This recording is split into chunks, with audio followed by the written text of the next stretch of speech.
Good day everyone. So today we're going to talk about the pathophysiology of thalassemia. So first, let's discuss what is thalassemia.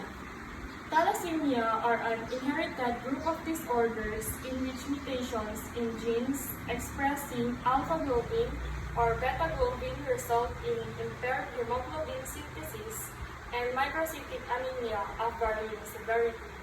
So thalassemia are subdivided into two, which are the alpha thalassemia and the beta thalassemia. Heterozygotes are generally asymptomatic, whereas individuals who inherit thalassemia genes from each parent have life-threatening clinical manifestations. The thalassemias have attracted worldwide interest and attention because of their high prevalence and clinical importance. So first, we will going to discuss about the pathophysiology of alpha thalassemia. What is alpha thalassemia? Alpha thalassemia is the deficiency in the production of alpha globin genes. It is located in the hemoglobin chains, in which is the carrier protein in RBC.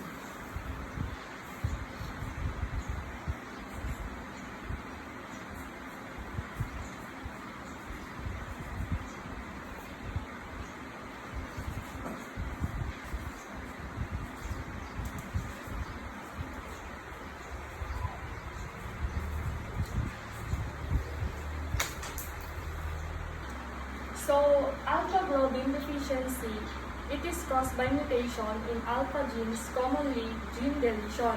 So, halimbawa kapag may one defective gene, it is usually the silent carrier and asymptomatic.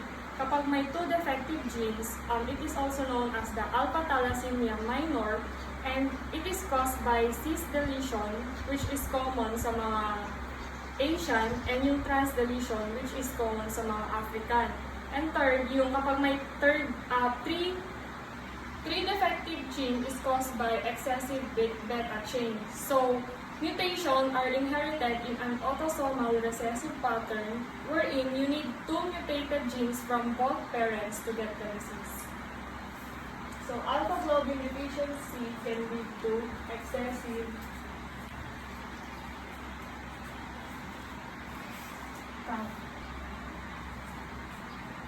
beta chains.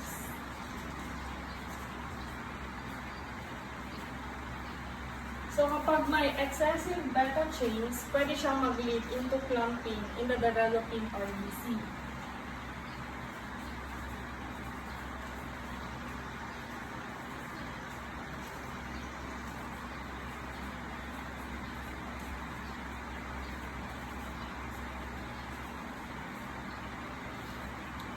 And then, it will lead to formation of tetramers of beta 4.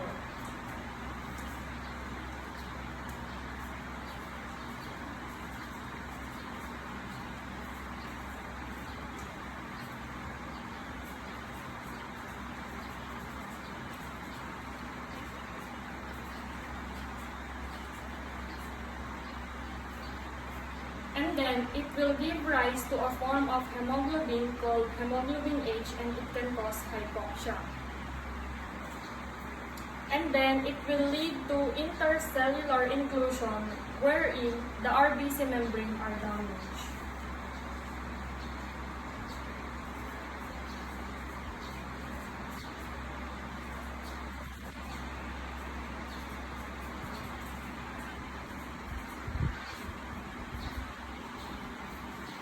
And then it will lead to hemolysis, which is the breakdown of RBC in the bone marrow.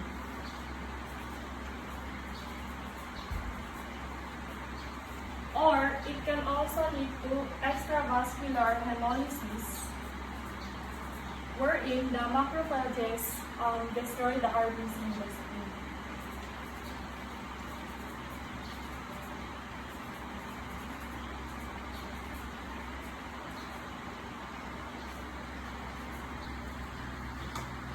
And then, hemolysis can cause hemoglobin to spill directly to the plasma.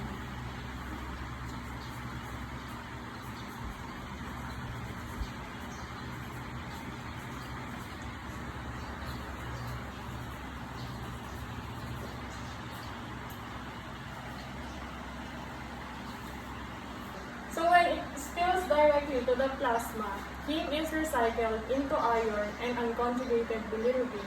Over time, excessive bilirubin can lead to jaundice, and iron can lead to secondary hemochromatosis. So next is the beta thalassemia. Beta thalassemia occurs when there is quantitative reduction of beta globin chains that are usually structurally normal.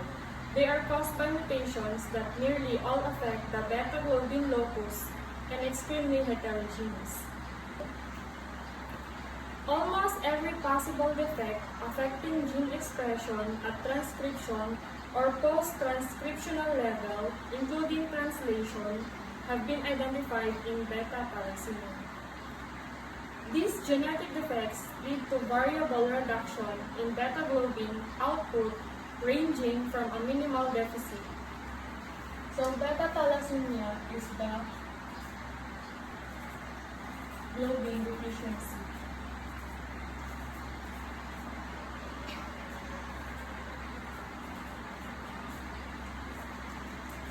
So kapag may beta globin deficiency, it can lead to accumulation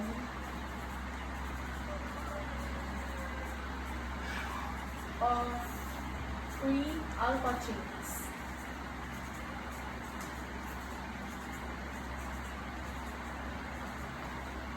And then, the accumulation of free alpha chains can lead to intercellular inclusion wherein nadadamage yung membrane ng mga RBC, and then it could lead to hemolysis, which is the breakdown of RBC in the bone marrow, or the extravascular hemolysis wherein the macrophages destroy the RBC in the skin, and then it could lead to spilling in the plasma. And then spilling in the plasma could lead to hypoxia. So usually, ang complication ng hypoxia ay nagsisignal siya sa bone marrow para mag-produce pa ng mas maraming RBC na nagiging cause ng pag-enlarge ng liver and spleen, tsaka yung skull and yung face. So, there are three types of beta thalassemia. These are the beta thalassemia minor, and then intermediate, and then major. So, yung minor beta thalassemia, usually asymptomatic siya. Samantalang yung major, it begins, the symptoms begins 3 to 6 months of life. So, let's talk about the symptoms of thalassemia. So, kagaya ng mga symptoms ng anemia, ganun din naman yung mga symptoms ng thalassemia. It includes the pallor, shortness of breath, easy fatigability, jaundice, swollen abdomen, which may cause hepatosplenomegaly and growth retardation.